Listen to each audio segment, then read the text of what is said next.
pemirsa, jumpa lagi dengan gue Habib. Dan terima kasih telah gabung bersama gue di segmen Sudut Dunia. Buat lo yang masih penasaran dengan dunia, sama, gue juga masih. Pulau adalah tempat yang seharusnya menjadi pusat kedamaian dari sebuah kehidupan. Namun apa jadinya apabila sebuah pulau menjadi sebuah ancaman bagi makhluk hidup? Seperti di episode kali ini, gue akan membahas tentang sebuah pulau yang paling mengerikan, part 2.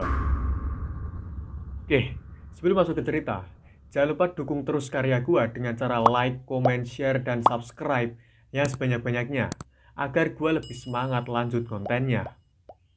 BTW, subscriber gue nggak nambah-nambah nih. Selain kalian nonton video kali ini, tonton juga video gue yang satu ini, yaitu membahas tentang sebuah pulau yang menjadi sebuah konspirasi besar tentang tempat tinggalnya sosok Dajjal. So, gak usah lama-lama lagi, langsung saja. Jangan kemana-mana, tentunya setelah yang satu ini. Misteri Pulau Angker Poveglia.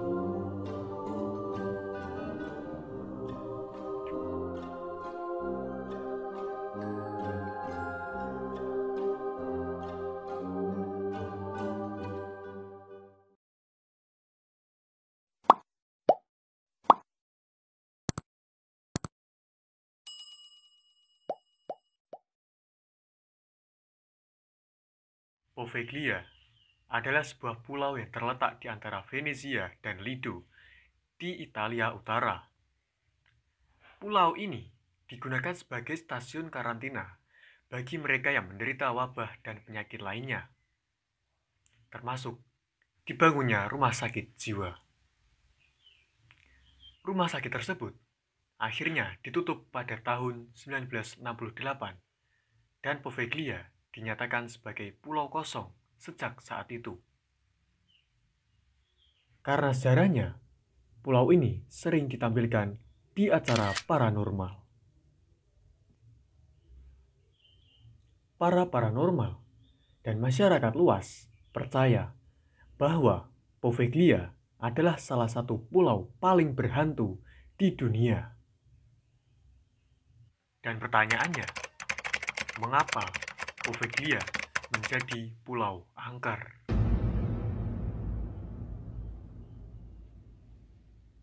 Semula bermula dari wabah kolera dan pes pada 1793. Black Disease, begitulah mereka menyebutnya. Sebanyak 160.000 orang di Venezia diperkirakan terkubur di sana. Ada yang menyebutnya dibakar hidup-hidup atau ditimbun secara massal di Pulau Poveglia. Penyebabnya, mereka dianggap akan menulari penduduk lainnya, khususnya daerah Venezia dan sekitarnya. Semua penduduk yang sakit akan langsung diasingkan ke Poveglia. Jikalau ada orang yang menemu topeng yang berbentuk kepala burung dengan paruh yang panjang, itulah topeng para dokter, agar bau mayat tidak masuk ke hidung mereka. Fungsi dari paruh panjang tersebut nantinya akan diisi semacam ramuan yang berguna agar para dokter tidak tertular dan terkontaminasi oleh berbagai penyakit. Berbagai kasus gila sering terjadi di sini. Namun, kasus yang paling terkenal disebut-sebut adalah ada salah satu dokter gila yang gemar menjalankan praktik lobotomi menggunakan palu, paku, bor, pahat, bahkan gergaji untuk menyentuh para pasiennya. Diduga, dokter itu dengan bebas melanjutkan kegiatannya dengan segala macam eksperimen mengerikan tanpa banyak perawatan untuk tindakan sanitasi.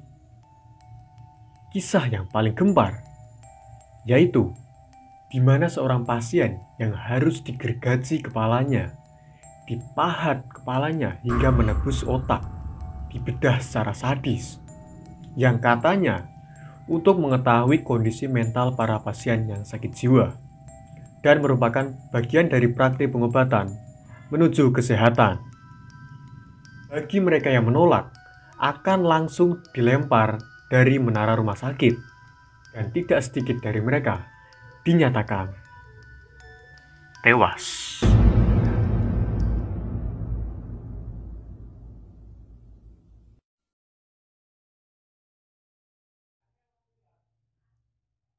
Teriakan-teriakan siksa terdengar dari pucuk menara ini.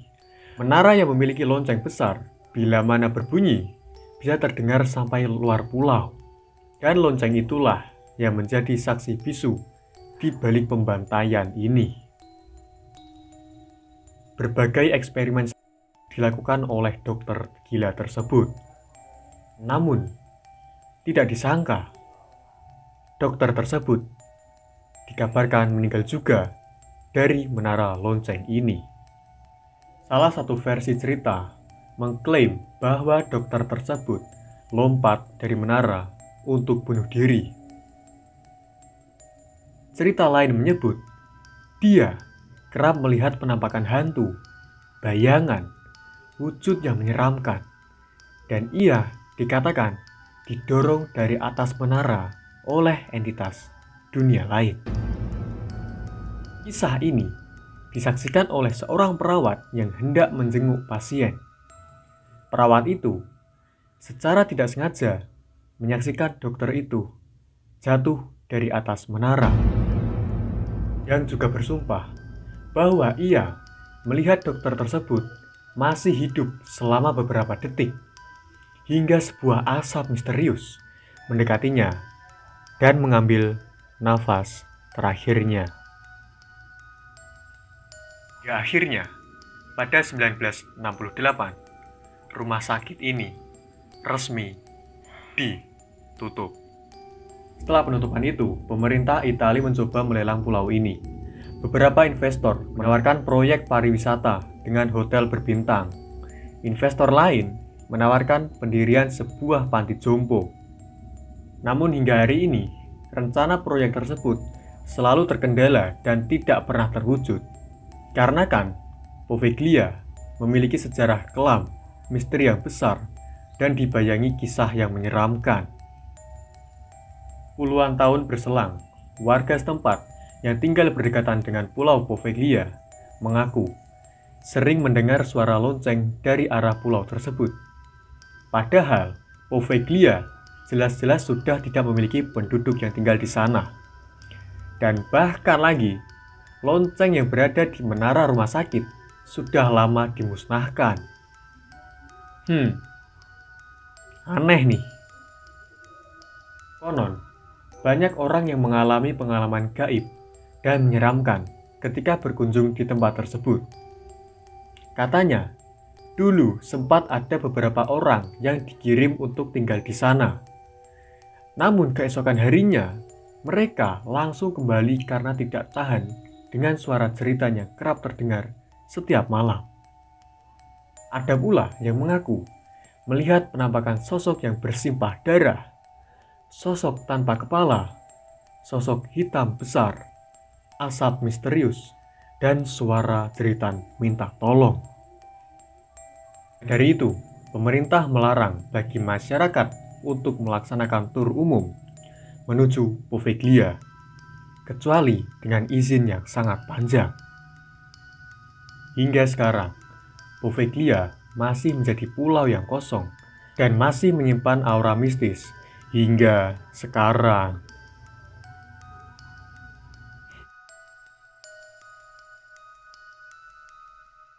Itu dia guys, sebuah misteri besar di balik angkernya salah satu pulau yang paling mengerikan di dunia, Pulau Poveglia. Dengan kesan-kesan horor yang melengkapi pulau ini, nyatanya masih banyak sekali orang yang penasaran, yang nekat membayar berapapun demi bisa mengunjungi pulau ini. Kalau kalian nih, tertarik nggak? Tulis pendapat lo di kolom komentar. Terima kasih telah gabung bersama gua di segmen Sudut Dunia. Jangan lupa untuk terus dukung karya gua dengan cara tekan tombol subscribe yang sebanyak-banyaknya. sekalian nyalakan loncengnya agar kalian tidak ketinggalan episode selanjutnya. Dan jangan lupa untuk like, komen, dan share video ini, karena next, gue akan bahas sebuah misteri yang tak kalah misterius dari sekarang. Oke, sekian dulu dari gue. Sampai jumpa lagi di segmen Sudut Dunia selanjutnya.